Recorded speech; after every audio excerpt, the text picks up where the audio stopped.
এই মেয়েটি সকালে হারিয়ে গেছে, আমরা অনেকে পোস্ট করলাম। যাই হোক, এই অনেক কষ্ট করে মোহাম্মদ ভাইয়ের মাধ্যমে খাঁসার থেকে মেয়েটাকে এখন আমাদের এলাকায় আনা হয়েছে।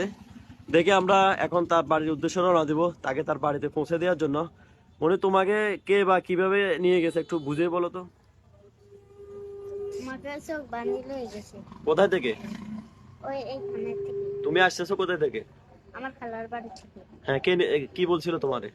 কম মনি এনে এসো, তো আমি গেছি আর আমাকে চোখ বাঁধতে লাগছে। এরপরে কই আমাকে কি হবে চোখ বাঁধছো, তোমাকে চুপ কইছে, আমাকে ঘাড়ে তুলিয়া লাগছে।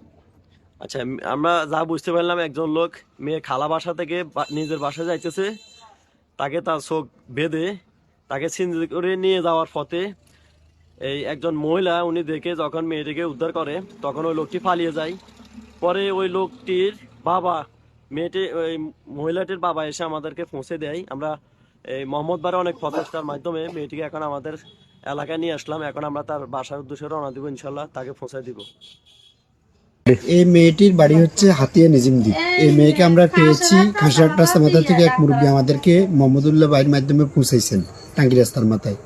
অবশেষে মেয়েটির আত্মীয়ের বাড়ি হচ্ছে মাইনুদ্দিন বাজার পূর্ব পাশে এবং টাঙ্গি রাস্তার মাথার পশ্চিম পাশে। দুটোটার মাঝখানে এই মেয়েটির বাড়িতে আমরা তার আত্মীয় স্বজনের কাছে হস্তান্তর করলাম। ওর মেয়ের বড় বোন আছে পাশে। ঠিক আছে ভাই, যাও ঠিক আছে।